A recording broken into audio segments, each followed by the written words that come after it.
Hi, my name is Kate McMahon, and thank you so much for joining us today for Profile. I'm very excited to introduce you to our guest, Alan Burt. Alan, welcome to the show. Thank you for having me. Really excited to share what you do personally in your work as well as what we're talking about today, which is the Peace Abbey. Can you start by sharing a little bit about yourself and the work that you do? Okay, well, I'm a social worker, and I'm involved with a lot of things. I'm the chair of the Cape and Islands Citizens Advisory Board for the Department of Mental Health. I'm also the chair of Southeast Massachusetts.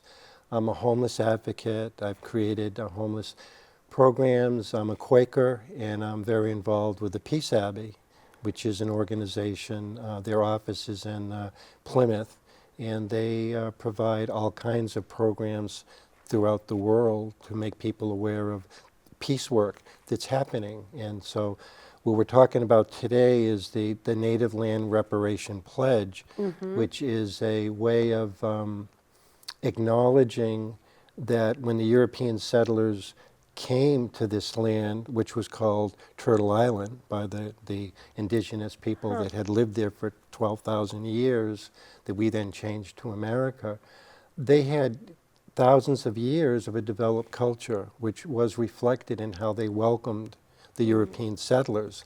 Little did they realize at the time the injustices that would be done onto them and how their lives and the lives of their children would be forever changed, forevermore. So this pledge is about something that each of us can decide to do. It's a contract. It's not a legal contract, but it is basically it's a pledge that states your name and where your house is, and that when you sell your house, that you will donate 1% of the profit to a tribe that your house is on.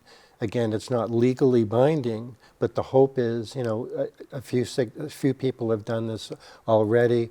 This organization is now across America. We have somebody that represents the middle of America to California, and Louis Rhonda from the Peace Abbey from, I think, the Mississippi River to the East Coast that does that. But in time, there could be hundreds, thousands of people making the pledges, and slowly but surely, we can start to kind of, make things right. Yeah.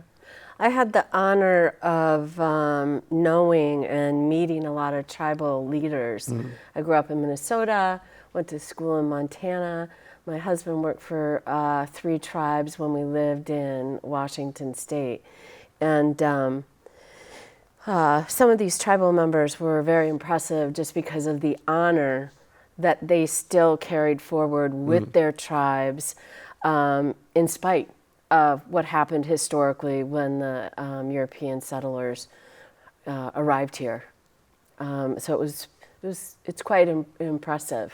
Many of us that have become, familiar with the tribal nations have developed an honorable sense of ourselves and our own heritage. I'm from the Portuguese, and because the way which you just described, the way they honor their tradition, who they are, what their life is about, their commitment, is just so important. And I think many of us in America really just kind of lost that. Right.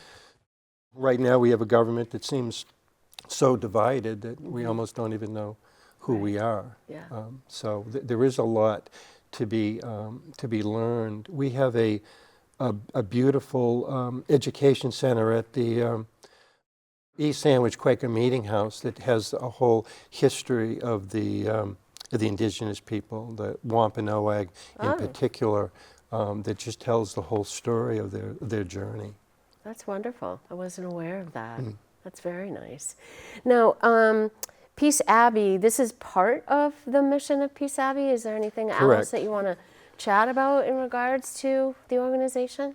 Well, the Peace Abbey, again, it's Louis Rhonda is the director, and he travels the world, and he has, if you go to the website, there's animal rights, all kinds of peace organizations that are out there, a lot about the Buddhism and major religions.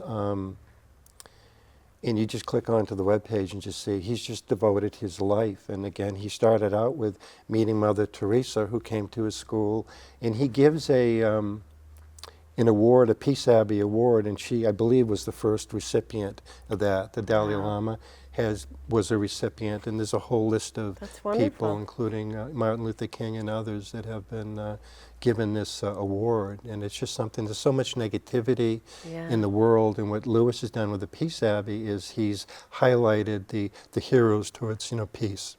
That's wonderful.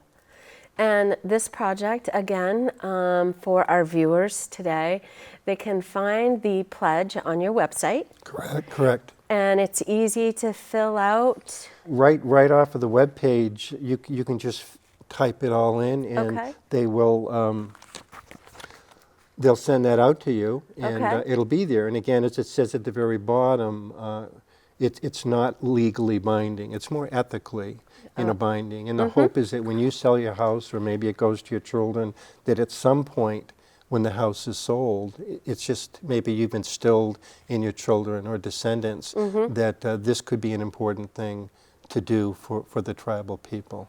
It's a great recognition for the tribal nations. Exactly. And necessary. Yeah, so I'm excited about being a part of it, and people that have signed the pledge, because it's just a beautiful thing to do. It's a just thing to do, and that's the big part of what the Peace Abbey is about, is justice, speaking truth to power. Right. That's wonderful. Is there anything else you'd like to share with the audience today? I would click onto the Peace Abbey and see the various other things that they've done. They've done a lot on victims of violence and other activities, including stonewalks, which the civilian casualty of war around 1990, Lewis, a 2,000-pound granite plaque was pulled by hand by volunteers all the way to Arlington Cemetery. He's done stonewalks, a number of them over the years. So you can read all about these activities. And they're heartwarming, and they're heroic, and they are ways that anybody can really become involved with the Peace Abbey. That's great. That's wonderful. Well, thanks again for being here. Thank you so much for having me. And that is our edition of Profile today. Thanks for joining us.